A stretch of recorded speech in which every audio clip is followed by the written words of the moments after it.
So please do allow me to share Kris, his profile, just for us to get to know who we are engaging with this evening. Kris Kelso is a PCC, Professional Certified Coach. He's a keynote speaker, a two-time entrepreneur, and is the author of Overcoming the Impostor. Silence your inner critic and lead with confidence. Trained and certified as an executive coach, Kris has worked with hundreds of entrepreneurs, business owners, and their leadership teams. He is a faculty instructor at the Professional Christian Coaching Institute, an advisor and an instructor at the Nashville Entrepreneur Center, and is a contributing writer for publications including Fast Company Magazine, Yahoo Finance, and the Nashville Business Journal. Ladies and gentlemen, that's the speaker we have tonight. So, we can put some drum rolls, those claps, virtual claps as we get to invite Kris. Welcome, Kris. Thank you so much, Brenda. And I'm so glad to be here with you all again. CDI-Africa has been such a great supporter of my work over the years. My book is about to celebrate the 5-year anniversary of publication. And my friend Eileen Lasker was one of the early supporters who embraced this work and said, there's a lot of value and a lot of meaning here, and we need to get this message into the world. So all that to say, I'm thrilled to be back working with CDI-Africa again, and excited to meet so many of you, the alumni that have been part of the programming. So I want to start by giving you a little bit of background on myself. I've been an entrepreneur for almost 20 years, about 19 years or so, founded multiple companies, and I've done a lot of interesting things over that time. And when I started my first business almost 2 decades ago, I had no business training or experience whatsoever. In fact, I didn't even have a degree, a university degree. I never attended university. I've never taken a university course. And so I knew there was a lot I didn't know. And so I was looking for help wherever I could find it. And I remember one evening, I went to a large bookstore. Anybody remember those?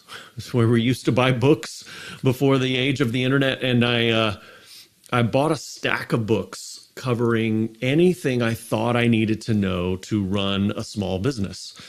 Some of those books are still on my shelf behind me. It's books on things like finance, marketing, sales, contracts. I believe it or not, I actually read an entire book on writing contracts. No offense to any attorneys that might be here in the room, but it was not a page turner. In fact, I think there was a warning label on the back that said, "Do not operate heavy machinery while reading this book." But I read the entire book. I read all these books, and I just dove in and I got to work. And those first few years in business, almost everything I did, I was doing for the first time. Landing clients and writing contracts and scoping consulting engagements. And it was all a learning experience for me. And whatever I thought I needed to know, I just figured out a way to learn it, often in real time.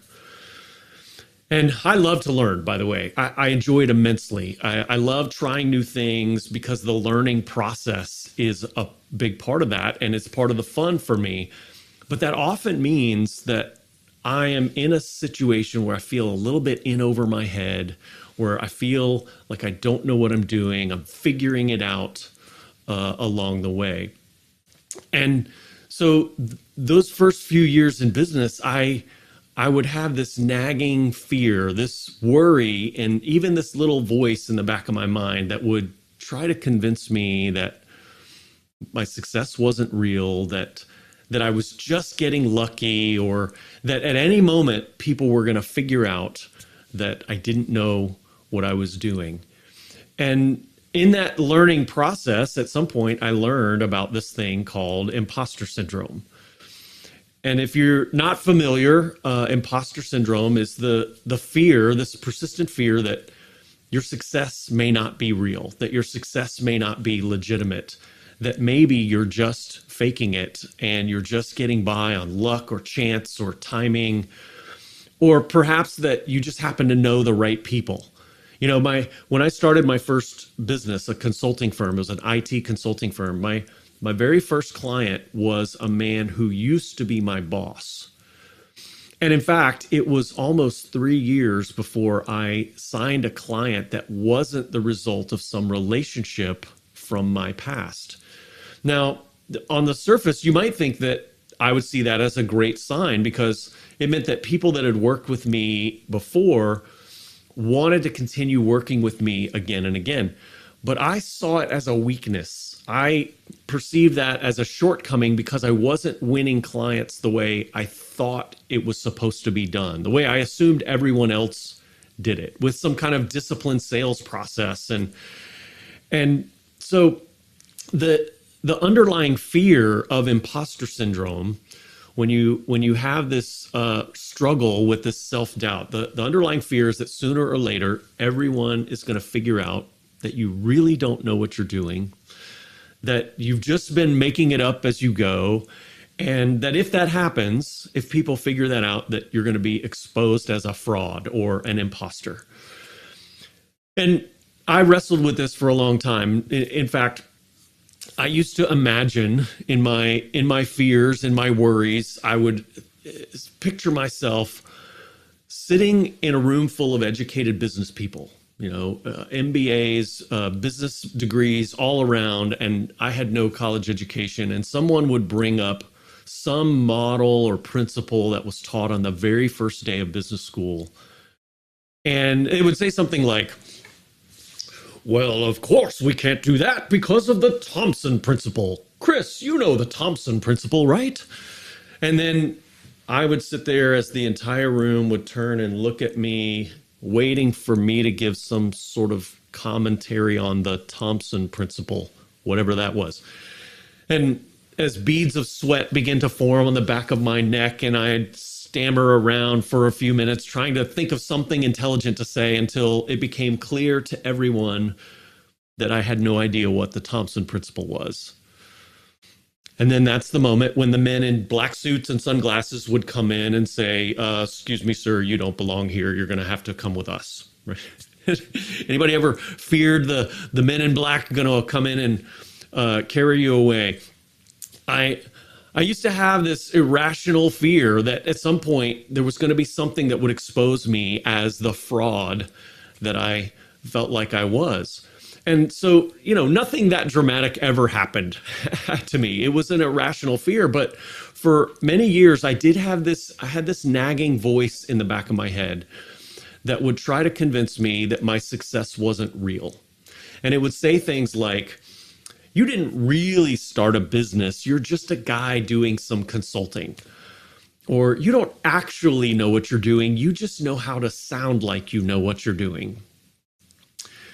It would say things like, you would never have landed that first client if it wasn't for your old boss throwing you a bone, giving you a chance. And sometimes it would say, you're the only person in this room that doesn't deserve to be here. And I never really talked to anyone about these doubts and these fears. I honestly didn't have a lot of people I felt like I could talk to.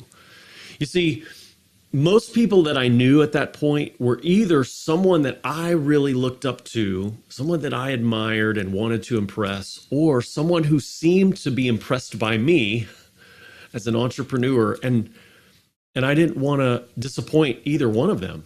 I didn't want to let anybody down. So I felt very alone with these fears. I felt very isolated.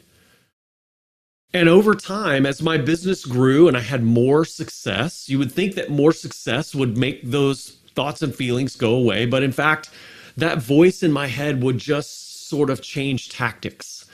It would shift the goalpost, the objective to some degree. Like it would say things like, well, your business isn't a real business until you have employees and a physical office space. Well, your business isn't a real business until you have you get to $1 million in revenue. Well, your business isn't a real business until you have a full management team in place. And, well, your business isn't a real business until you've had your first HR violation. And so no matter what I accomplished, no matter what achievements I made or what milestone I would hit, that voice in my head would find some other angle, some other reason to try to convince me that I wasn't there yet, I hadn't made it, it wasn't legitimate, and at any moment, it was all going to just go away. Now, I'm confident that many of you have experienced this. In fact, I know from dozens of studies that I've read that up to 70 or 80% of the population experiences imposter syndrome in some form at some point in their career, where you just feel like, man, maybe what other people see in me isn't really there. And the success on the outside, I don't really feel on the inside. And so let's pause for a moment and bring some of your voices into the conversation, since we know that many of you have experienced that in a group like this. And by the way, it tends to be more prevalent among high achievers. That was one of the really interesting things as I began to study this phenomenon, is that the more ambitious you are, the more driven you are, the more you are trying to improve yourself and stretch and grow, the more likely you are to find yourself in situations where you feel in over your head and you feel like you don't totally know what you're doing. And so I'm sure that many of you have experienced this, and I would love to hear from some of you. You can either put something in the chat, or if you want to raise your hand or speak up and bring a voice to the room. Would someone like to share, when has imposter syndrome or just general feelings of self-doubt, how has that affected you in your work and your business? There are so many external obstacles that we face in life and in business. There are challenges, there are forces working against us, whether it's the economy or the market conditions or competitors or just perception, different things that are outside of our control. This is a hurdle and a battle and a challenge that is entirely in the mind. And it's one of the reasons that I've chosen to focus a lot of my effort, a lot of my energy toward helping people with this, because this is something you can overcome yourself. It's not outside of your control like some of those other things. And those are real and legitimate challenges and problems that we need to deal with and work with. But it would be a really shame to not even ever get to those external obstacles, because we hold ourselves back and we create the barriers in our own mind. And so that's what I want to help for all of you to unlock today, is to overcome some of those barriers that self-doubt will put on you. So let's dive in a little further and get into some of the meat of this, because I as I said, I've been studying this now for probably almost a decade. I spent about 3 years studying and preparing to write my book, which I published about 5 years ago. So now that's 8 years I've been really looking at this phenomenon of imposter syndrome. And I work with a lot of entrepreneurs. I've been an entrepreneur myself. I'm now an executive coach. I'm a professional certified coach and on faculty at a coaching school, but I do a lot of coaching with business owners. And just the last 2 days, I led a 2-day retreat for the leadership team of a growing company here in Tennessee.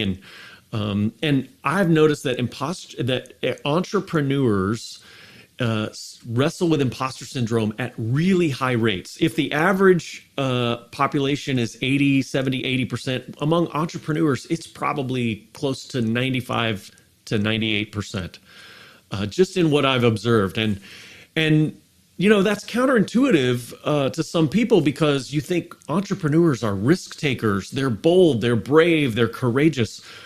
But entrepreneurs are also the people that are doing things for the first time, that are trying things that have never been done before, that are creating something new that didn't exist. And so they're stepping out into the unknown and they're taking those big risks. And that can come with a lot of uncertainty and a lot of fear and a lot of worry about am I really qualified to do this? And I know that many coaches, many of you are de facto entrepreneurs. You may not feel like an entrepreneur because you didn't start some big tech company or you didn't create some huge business, but you're out there working and you're building a business, you're supporting yourself, you're creating something that didn't exist before you started it. And so you're an entrepreneur. And one of my favorite quotes about entrepreneurship comes from a CEO named Toby Thomas, who said that an entrepreneur is like a man riding on a lion.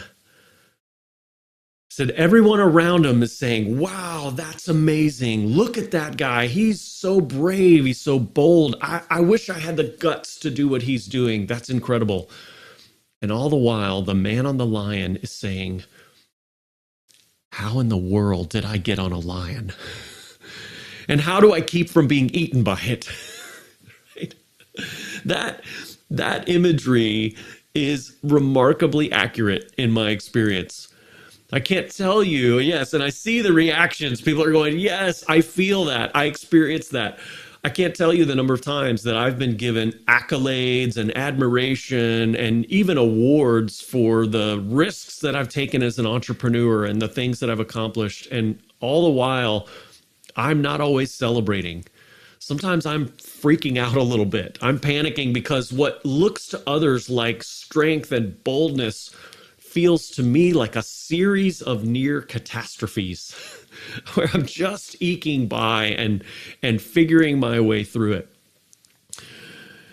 And so that juxtaposition between what people see on the outside and how you feel on the inside is very real. And that can cause a lot of doubt because the things that people are saying about you, the observations that they're making, the compliments you're getting just don't feel real to you as an entrepreneur. So as I've studied this for several years, I've noticed two distinct approaches to dealing with imposter syndrome, right? There's two ways that people sort of deal with that voice, that inner critic. And by the way, that inner voice in our head has been called a lot of things over the years. It's been called the voice of self-doubt, the gremlin, the inner critic, the voice of the saboteur. It's one of my favorite ones because it sounds like a villain and I picture it with an eye patch and a beard and, but I've started referring to that voice in my head, that voice of self-doubt, simply as the imposter. And I call it that for a couple of reasons. It's not just because it's trying to convince me that I'm an imposter, which often it is, but it's really to remind me that voice isn't real. There's no one there. That voice is a fake. It's a phony. And it's also to remind myself that voice of self-doubt will masquerade as wisdom, as prudence, as humility. It'll act like it's trying to keep you safe, but what it's actually doing is causing you to play it safe, and it's keeping you from taking the risks that you need to take. So it's not wisdom, it's not humility, it's self-doubt, and it's holding you back. And so I remind myself by referring to that voice as the imposter, and that's why my book is called Overcoming the Impostor. It's all about recognizing that voice for what it is and learning how to counteract it and get beyond it. So I told you I've seen two distinct approaches to dealing with the imposter. The first approach is to avoid the imposter. Right? To stick to what you're good at, to stay in your comfort zone, to stay away from anything that threatens your confidence. And I call this approach the tour guide. So tour guides are people who put tight boundaries around their comfort zone. And they tend to stick to a script and follow a course that's been laid out and is pre-prescribed and is very safe. And they tend to make the same loop over and over and over again. They just do what they're good at. They stay within their body of expertise.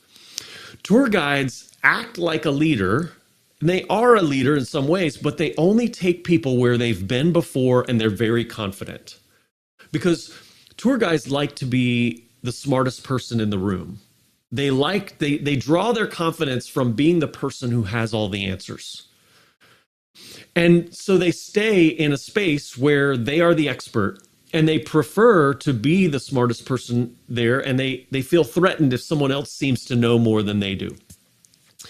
And tour guides will stay on the tour, so to speak, and they avoid those areas where they're unfamiliar. So if a topic comes up or a question comes up about something that they don't know, they'll steer the conversation back to their expertise rather than dealing with those unknowns. Tour guides, they really get frustrated when someone else seems to know more than they do, and honestly, they feel threatened.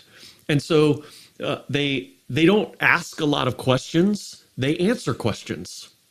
And if a tour guide does ask a question, they ask it in order to demonstrate their own knowledge. They really are just asking a question that they know the answer to, but you don't, so that they can be the smart one. Right. And so this tour guide mentality is just about staying in your safe space and drawing your confidence from being the expert. Now, I have been guilty of acting like a tour guide at times. In fact, there's a story that comes to mind years ago. Brenda mentioned at the beginning that I've worked at the Nashville Entrepreneur Center. I've been a mentor and advisor for entrepreneurs that are growing their business and building. And a number of years ago, I was working with a group of entrepreneurs who were preparing to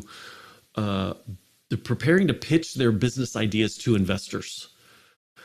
And so they're developing these pitches, and I'm mentoring them, coaching them in this process. And there was a lot of talk about getting what's called a term sheet from an investor. And if you're not familiar, a term sheet is just a simple document that outlines the terms of a potential investment deal. You can think of it like a pre-contract, right? So it just lays out all the details of, here's how we're going to invest in your business. And if everyone agrees to the term sheet, then they go write the big, long contract that needs to happen for an investment deal to take place. So these entrepreneurs are talking about getting a term sheet.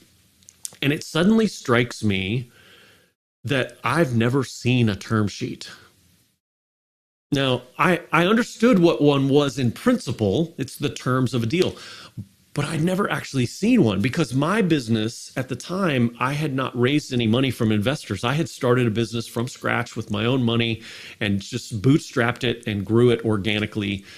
So I'm working with these entrepreneurs, and I'm suddenly terrified that someone's going to ask me questions about the term sheet itself and the details, the structure of it. What does it look like? How's it laid out? So I didn't want to tell anyone that I didn't know this, but I went to a friend of mine who was in the process of raising money for his startup. He had a startup company and he was raising money for investors. And I just said, hey, can I take a look at your term sheet? And his response to me was, oh, there's nothing special about it. It's pretty standard.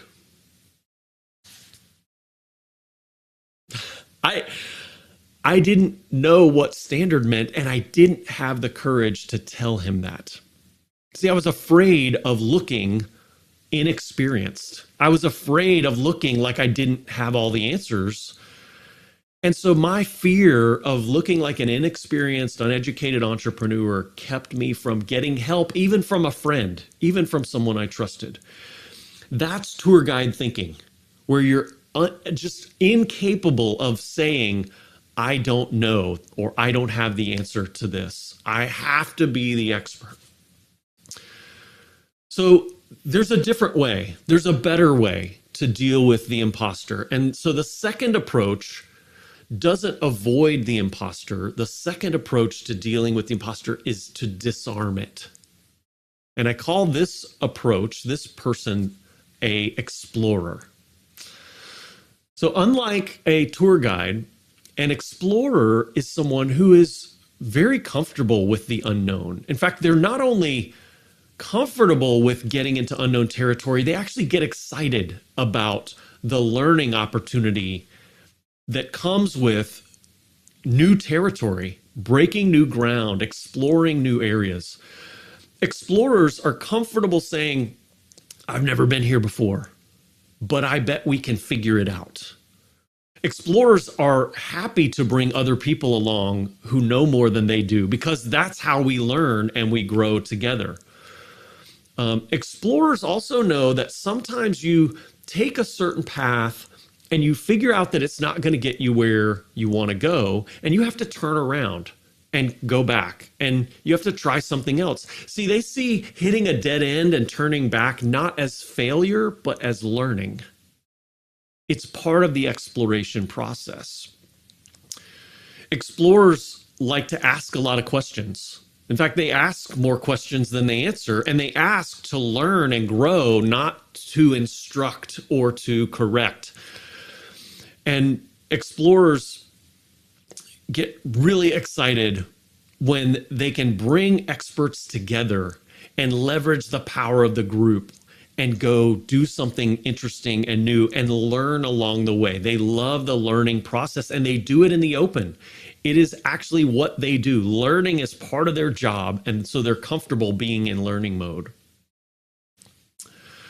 So when the imposter comes along and starts to say things like, you don't belong here, you're in over your head, this group is smarter than you, you're going to be embarrassed if you open your mouth here, a tour guide says, I got to get out of here. I got to get back to my tour, back to my safe space where I'm confident and comfortable. Where's the exit? But the explorer says, oh, this is exactly where I'm supposed to be. See, the explorer hears that self-doubt as actually a sign that I'm doing something good and powerful. That when I feel in over my head, that means I'm in learning mode and I'm growing, I'm stretching. I'm not in my safe space. I'm not in my comfort zone. And that's where the magic happens, is outside of that comfort zone. So one of the things I've learned to do is to recognize the voice of the imposter as a positive sign. That to the point where I get a little bit excited now when I start to feel self-doubt, because I've trained my brain to experience that self-doubt and to immediately look around and say, what's happening? What's the opportunity here? What am I learning? How am I growing? How am I stretching? Who am I with that maybe is intimidating to me, but from whom I can learn a lot and can grow? And to lean into those opportunities rather than to run from them and be afraid of those opportunities. So self-doubt can actually be a positive sign. Now, that flip from tour guide to explorer is huge. It's a mindset shift that's monumental, but it doesn't have to take long. In fact, I've seen it happen almost instantly. And for some of you, that light may be clicking today. That light may be turning on, that switch may be flipping where you're realizing, oh, yes, I need to adopt a different mindset, a different approach to dealing with my self-doubt. I remember some years ago, I was coaching a man who had been a very successful entrepreneur, and then he was a highly paid consultant, and then he was recruited and hired by one of the largest companies in his industry, huge firm that hired him to build out a new line of business. Something that the company had never done before, and in truth, something that this man had never done before, my client had never done before. And they knew that. But they hired him because he was an entrepreneur, because he was a creator, because he had built things. And he had spent a lot of his career and had a lot of his success as an explorer, as a learner, and in growth mode. But something about this environment, something about this big company and the expectations they put on him had caused him to start acting and thinking like a tour guide. And he was feeling a lot of stress, a lot of pressure. He was feeling like he had to have all the answers, and he had to be able to give an expert tour on how this new business was going to work. And it was causing him a lot of anxiety, and it was really holding him back because he didn't feel like he could speak freely. He didn't feel like he could share ideas that he wasn't quite confident in. And so he was just struggling, and he hired me as a coach because of this struggle and this stress and this fear he was experiencing. And as we talked through his career and everything that he had done, it was clear that he had spent much of his life, much of his time as an explorer. But he was stuck in this tour guide mentality in this really big firm. I think perhaps part of it was just being in a company that big was very intimidating to a guy who'd always been in small businesses. And the light bulb moment came on during a coaching session when he realized that he was the one putting that pressure on himself. No one else in the business expected him to have all the answers. In fact, they hadn't hired him because he had all the answers and had done this thing before. They hired him because he had done so many other things before and because he was good at finding the answers. They had hired him to learn and figure it out, not to be the expert and have it all figured out right out of the gate. And so the moment that clicked for him, I could feel the shift. I could feel the energy lifting in his voice. I could feel the weight coming off of his shoulders when he said, oh man, I just need to go back into that mode of experimenting and trying and learning. And over the next few weeks after that session, he was having more conversations with colleagues. He was brainstorming more freely. He started sharing ideas that weren't fully thought, but were, still a little bit in motion and half-baked. But he was reaching out to people and bouncing ideas off of them. And he started making lots and lots of progress. And his boss, the senior leader who was over him, even commented about how his work and his attitude has changed. His relationships were improving with his peers in this company. And everything changed when he just switched from feeling the pressure to have all the answers to realizing, I'm here to go find the answers and I just need to go explore. That's the shift that we have to make if we want to stay in that mode of explorer. So to help you do that, I want to share a couple of traps that the imposter will use to hold us back. A couple of the traps that we can fall into and the mindset shift that you can make that will help you switch and avoid that trap and actually turn it into an asset. All right. So the first one is the fear of failure.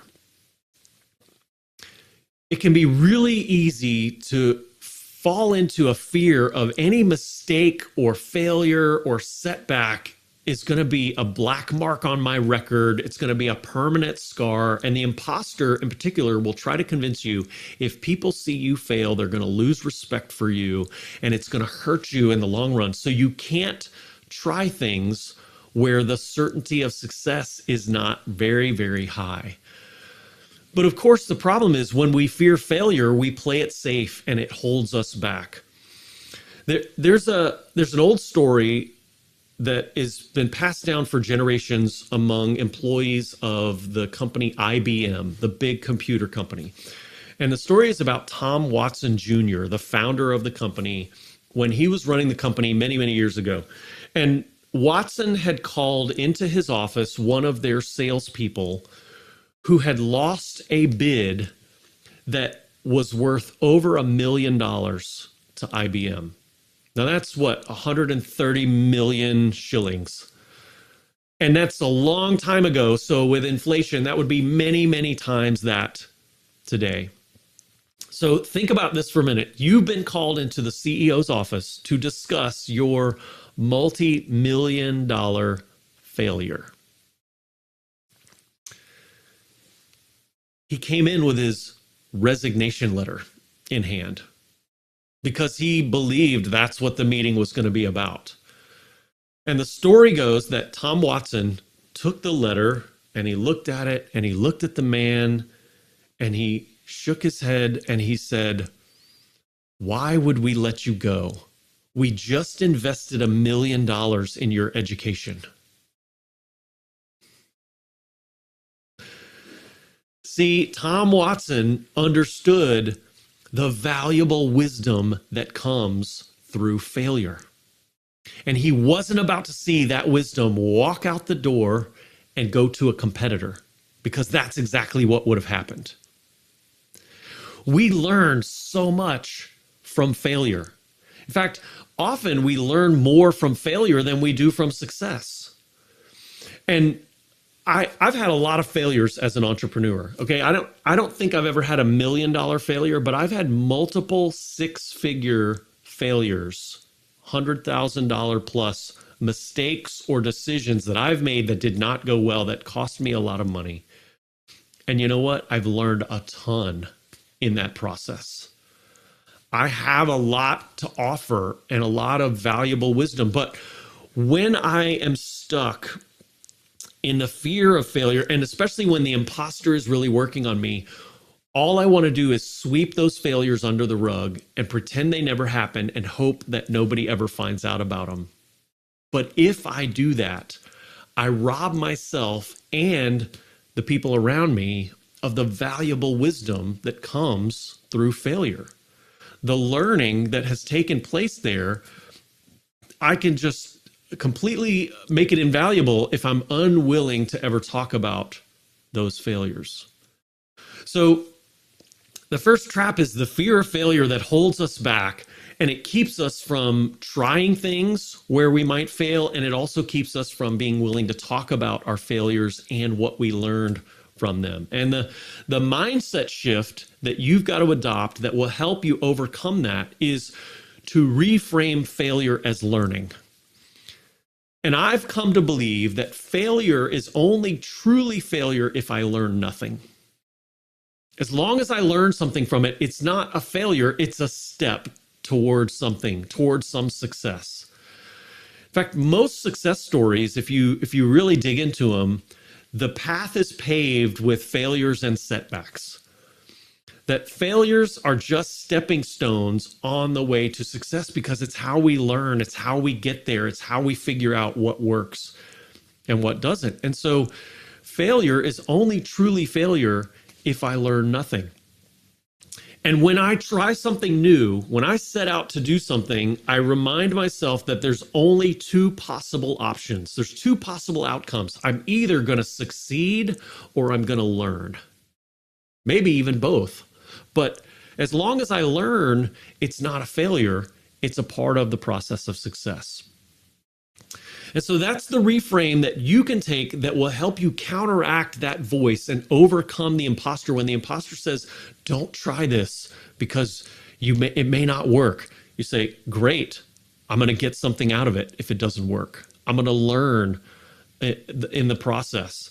You know, there's the old story about Thomas Edison, who was the famous inventor who created the light bulb. And he failed in over 1,000 experiments trying to create the light bulb. And he had this quote that said, I have not failed 1,000 times. I've simply found 1,000 ways that a light bulb does not work. And it was how he saw the experimentation process to getting there. Was each one of those failures was a step in the right direction. It was a movement towards his ultimate success. So that's trap number 1 is the fear of failure. And the mindset shift is to reframe failure as learning and actually lean into the opportunity to experiment and try things, even if it may not turn out the way you want. As long as you learn something, it is progress. It is a step in the right direction. And so when the imposter comes to you and says, you're going to fail, don't try this, it's going to be embarrassing, you take away its power. You disarm it like an explorer by saying, hey, that's part of the exploration process. I'm just going to go out and learn, and then I'm going to share my learning with other people and not be embarrassed by it. I'm just going to share the wisdom that comes through that experimentation process. The second trap, and by the way, there are more of these in my book. I've got 10 habits that I've developed in the book that help you to overcome the imposter. So we're just sort of scratching the surface here with a couple of these. The second trap that I want to share is about isolation. The imposter will try to isolate you. Have you ever watched one of those nature documentaries where they follow a pack of wolves or a family of cheetahs or some kind of pack hunting animal that is a predator, I used to watch a lot of those with my kids when they were younger. I have three sons and they're adults now, but when they were little, we watched a lot of like Planet Earth and those kind of shows. And one of the things about a predatory animal, especially a pack hunter, is they will identify a herd of prey and they won't attack the herd, but they'll try to find an animal that is weak or young, and they will try to isolate it from the herd. They'll try to get the herd moving so they can divide the herd, and then they can find one and get it off to the side where they can overwhelm it, where they can take it down, because there's safety in that herd. There's safety in those numbers. But if they can get an animal separated from the herd, then they have the advantage. They can outmaneuver, outrun, and overtake that animal. And we're no different as people. We need community. We need to be connected to one another. There's safety in the relationships.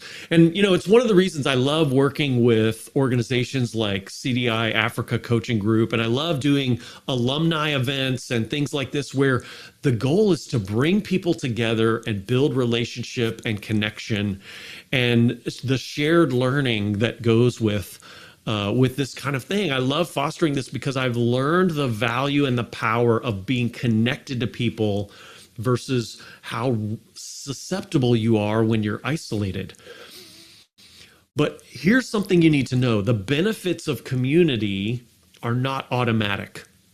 The benefits of being connected with people are not always there. And part of the reason is because in a lot of groups like this, everybody's got their game face on. Everybody's putting their best foot forward. Everybody is projecting and presenting the very best version of themselves and their business.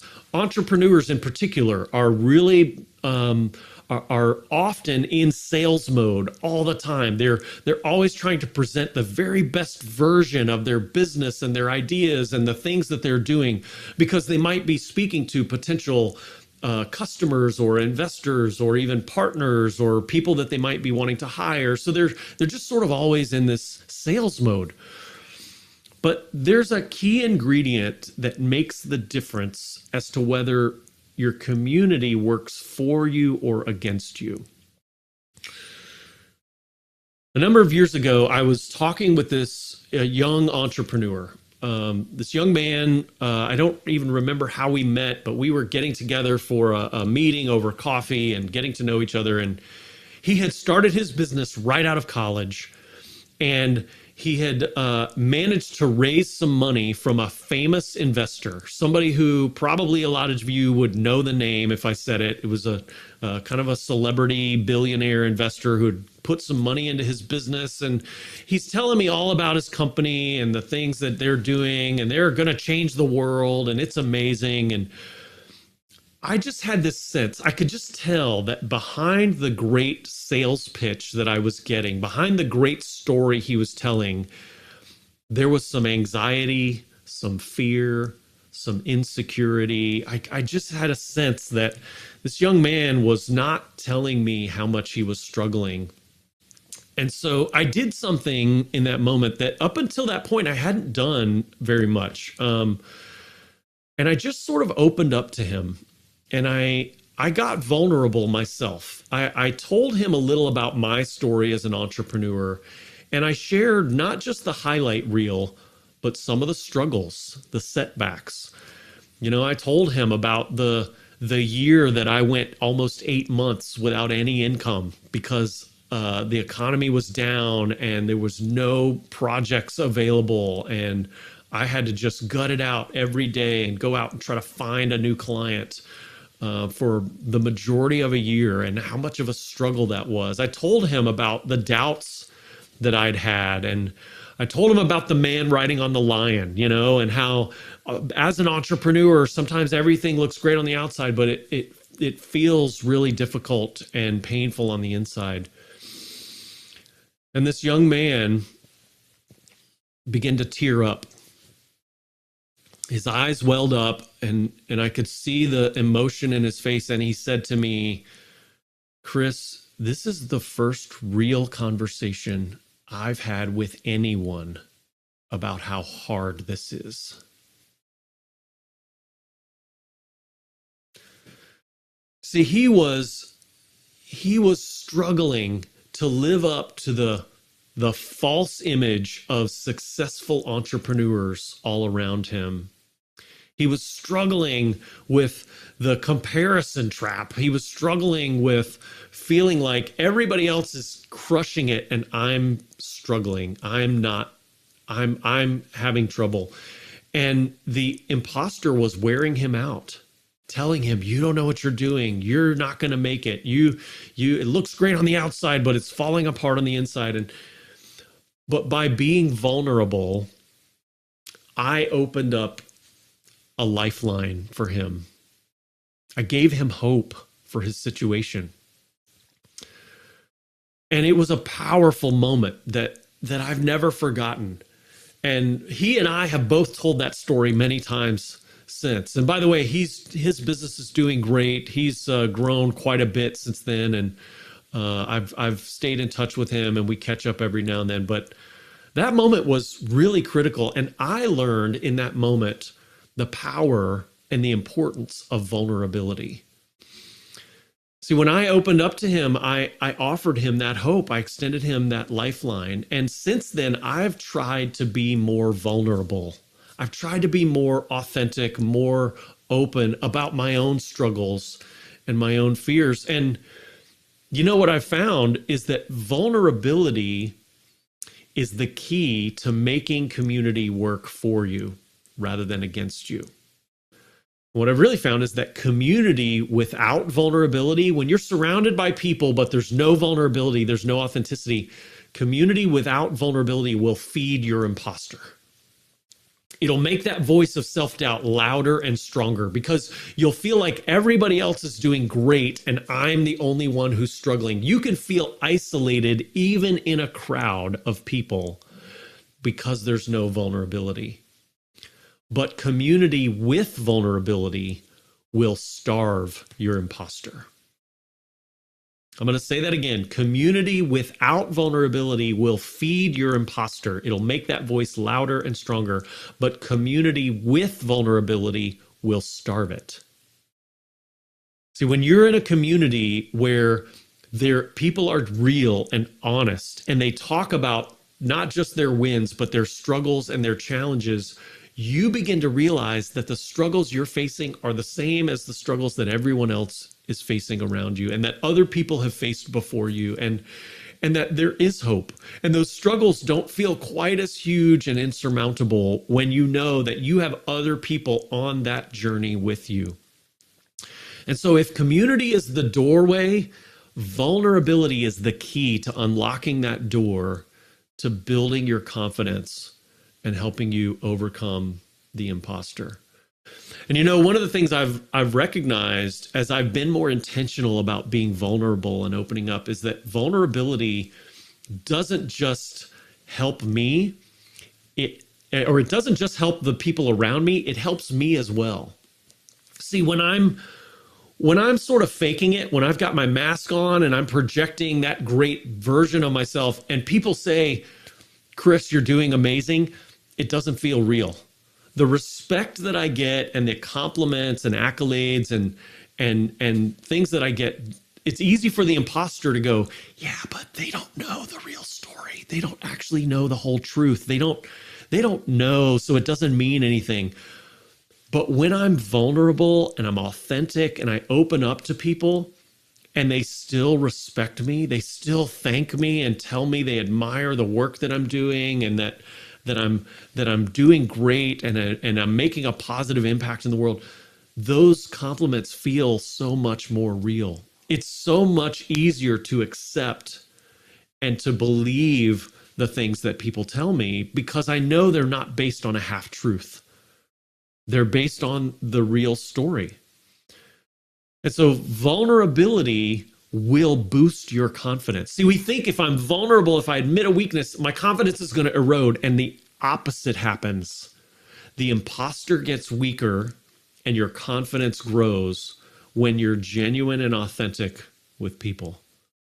So I want to encourage you today. I want you to do two things they're really related things. But one is, in terms of the fear of failure, I want you to talk about and open up about some struggles that you've had and some failures that you've had, and talk with someone who can help you get the goodness, the wisdom, the learning out of that failure. Look back on your life and ask yourself, number one, if you haven't failed in a long time, that may mean you're playing it too safe. If you haven't failed at something, maybe you're staying in tour guide mode and you're just sticking to what you're good at and you're not growing, you're not stretching. And number two, if you have had some failure, but you're sweeping those failures under the rug, you're trying to pretend like they never happened, maybe it's time to pull one of those out and say, what have I learned through that failure and how can that propel me forward? And then along with that, in doing that, you're being more vulnerable and sharing your real story, your authentic story, not the polished up sales pitch version of your story, but the genuine, true story of your life and career and the work that you're doing. Share that with someone very intentionally. And I think you'll be surprised at the results, that it'll help that person, it'll encourage them, it'll strengthen them, it'll also help you and strengthen you. Your confidence will grow as you get more authentic and more vulnerable. So I've been on a journey for the last several years, and I've been learning about this thing called imposter syndrome. And if I'm honest, I'm still learning about it. You know, people call me an expert in imposter syndrome, and I've reluctantly accepted that label because I wrote a book and I've studied and I've looked at you know, all kinds of ways to approach this. But in truth, I'm still learning in this process, and I'm sharing the things that I learn on a regular basis so that I can help those around me so that we can grow and explore together. And I've learned to develop some habits, like being more willing to say, I don't know, like trying and experimenting and doing something where the risk of failure may be high, but the opportunity for learning is also high. I've been getting more vulnerable and more authentic, and I've been sharing my story with others. And as I've done that, I've learned to see that self-doubt as, number one, a positive sign at times that shows me when I am actually pushing into new territory and when I'm stretching and growing. And also recognize that it can propel me forward and it doesn't have to hold me back, because I can counteract, I can disarm that imposter by saying, I don't fear failure and I'm willing to be vulnerable, and I'm going to surround myself with people that I can share with honestly and openly to build my community that's going to help me grow. And I want to encourage you all to do the same. And I want to encourage you that you are not an imposter. You are an explorer. So go out there and explore with confidence. Thank you all so much for your time today. Wow, wow. Thank you. Thank you, Kris. Thank you. You are not an imposter. You are an explorer. What a high note to actually leave it there. And thank you so much. Delegates, if we do have any questions, please feel free to pause on the chat. I think we can take a couple of 1 or 2 questions. Feel free to raise your hand as well. We will pick on you. But even as Kris was sharing, you know, he did mention that he has authored the book Overcoming the Impostor. And so we do have those copies with us here in Nairobi. And should you want to order a copy of the Overcoming the Impostor, please do fill a link that will be shared on the chat. You know, we do have the paperback book that will be going for 3,200, and the hardcover book that will be going for 3,800. Do feel free to let us know if you want a copy of it. But also, should you be interested to go through we are hoping that sometime in the course of the year we can run a group coaching around overcoming the imposter. You know, should you be interested, please do express interest on the link that will be shared on the chat, and then we'll get to have conversation, give you a call and get to have a conversation with you. But that's it. So let's see, what questions do we have? Checking. Okay, there's a question from, Pamela. We will get in touch. Please do feel free to express interest on the link that should be shared on the chat, and we'll get in touch with you on how to get the book.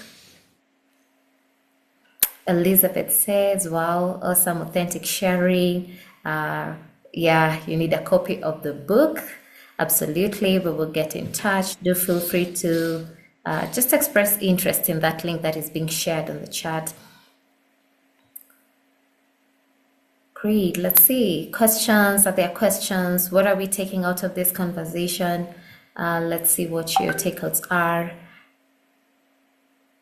Thank you, Felix. Attending this session this evening is so liberating. No more self-doubt. I am an explorer, not a tour guide. Amazing. Thank you, Felix, for that. Okay, Kris, I see a question from Monica there. Can I use the book as a tool? Please go ahead and respond to it. Yes, Monica, absolutely. There's a couple of ways you can do this. The book is a great tool, and you can, work with a client where they're reading through the book, and then you're talking them and coaching them through what are you learning through that process. And I've run group coaching programs, and in fact, CDI-Africa is going to be running a group coaching program that goes through the book chapter by chapter in that way. And so it's a great way to work with a client who's wrestling with self-doubt and help them make a series of reframes in their mind. One other thing that I'll offer is I have developed an online course that has a series of videos and workbooks that go along with the book. And so that can be consumed. It's a self-paced online course that a person can do, but as a coach, you can have a client also go through that online course, and you can go through it with them, and then again have your coaching sessions where you're talking about and drawing out the learning. And you can do that with an individual or as a group. So there's lots of ways to leverage it. One last thing I'll say is that every chapter in the book ends with some reflection questions. And so those are great starters for a coaching conversation around the content. So whether it's a group coaching program or individual, the book is a great tool for coaching someone through developing more confidence. Mm-hmm. Thank you. I see your hand, Remo. Let's first respond to Dina. She does ask, most people or community run away from you if you truly share your challenges. How do you deal with this? This is an interesting question, Dina. And you're right that when you get vulnerable, it is not without risk. And one of the things that I've learned to do is to use vulnerability as a test in a new community. When I join a new organization or I go somewhere for the first time and I'm trying to figure out, are these the kind of people who are going to build me up and support me? Or is this the kind of space where I'm going to feel a lot of self-doubt and I'm going to struggle because people are not willing to open? What I'll do is I'll just get vulnerable. I'll intentionally share something about myself that is a point of vulnerability and see how they respond. And usually one of two things happens. Either people will start to feel uncomfortable and, well, I don't know what that's like. I've never had that problem. And I can tell that they're not willing to go there with me. And that tells me that the culture of that group or organization is not going to be vulnerable and authentic. And it's probably a place that I need to limit my involvement. And, it doesn't mean I'm not going to associate with those people, but I'm not going to invest heavily in that community because they may not be one that's going to build me up. But if people start to lean in and say, oh my goodness, I'm so glad you said that because I've struggled with that too. Or, that's not my struggle, but I've struggled with this other thing. And if I can help you with that, if you'll help me with this. And if it starts a conversation, then I know that that's a community where vulnerability is actually going to be embraced and rewarded. So it is a risky proposition, but I've just learned to see it as sort of a barometer, a test. And if people don't respond well to vulnerability, that tells me more about them than it does about me. And so I just take that as a part of the learning process. Thank you. One more question, Wangoi, on community vulnerability, how does one choose who to trust? Yeah, again, I'll piggyback on the answer I gave earlier of, I will take small risks and test and see how people respond. You don't want to go in full vulnerability, open book, everything, when you're just getting to know someone. But if you stay completely reserved and you don't take any risk, then you're just not going to know. It's going to be difficult to get a feel for someone and how they respond. And so take small risks with vulnerability, share something, maybe a little struggle, a little fear, a little challenge that you've experienced. And then see how they respond. I've often said that, trust has to be earned. It has to be built over time. Trust is an interesting thing because I don't know if you all are familiar with the game Jenga, but it's a wood block game where you build this tower of blocks and then you have to remove a block without knocking the tower over. And if you remove the wrong block, the whole thing falls over. And trust is a little bit like that. It takes a long time to build it, and then one wrong move can destroy it. And so you have to build trust carefully, but you have to do the work to build it. You have to actually take a risk in order to develop trust. And one last thing I'll say, and I think it was either Brene Brown or Patrick Lencioni that I first heard say this, is that people want there to be full trust before they're willing to be vulnerable. But in reality, vulnerability precedes trust. So you build trust by being vulnerable. So you can't wait until you have trust to open up. You have to open up in order to create trust. And again, I'll say that is risky. There are risks involved because you may open up to the wrong person, but you have to take those risks. And so once again, don't think of it as a risk where you're going to have a failure. Think of it as a risk where you're going to learn something. You're going to learn about that person. You're going to learn where your boundaries need to be. You're going to learn, who you can and can't trust. And eventually you're going to develop some really powerful and meaningful relationships because you took lots of little risks with different people and figured out who was going to be the person that you really could trust in.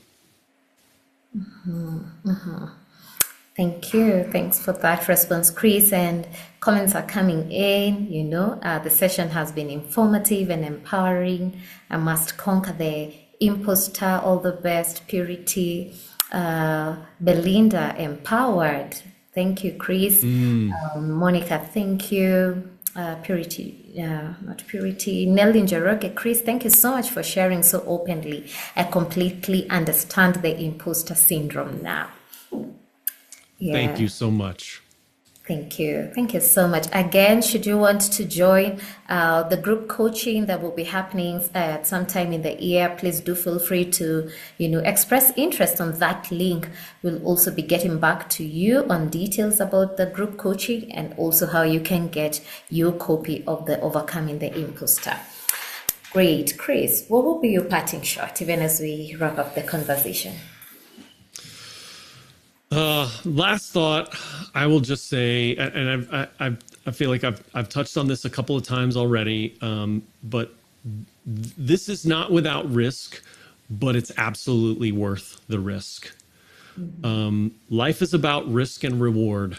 And if you don't take risks, you don't reap the rewards of those risks. And so in order to overcome the imposter, you have to take some risks, like being vulnerable, like trying something where failure is an option. But in the long run, in the big picture, it is absolutely worth it. And you will build a richer, more fulfilling life, and you will achieve more professionally when you're willing to take those risks. And you grow in your risk tolerance and your ability to try something and then learn from it.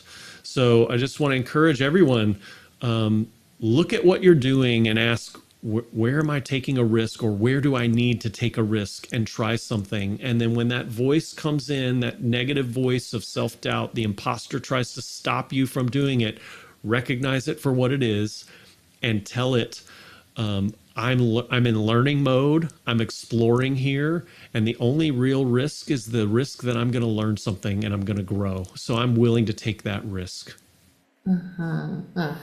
Wonderful, wonderful.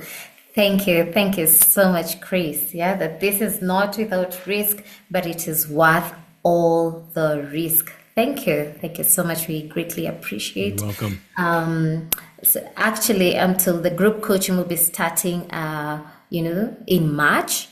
In March, we'll be starting the group coaching in March. So please go ahead and express interest, be part of the waiting list, because again, we will have a very small group of individuals that will be taken through, the Overcoming Imposter. So dear alumni, we are grateful that you made time this evening, and thank you so much, Kris, for making time.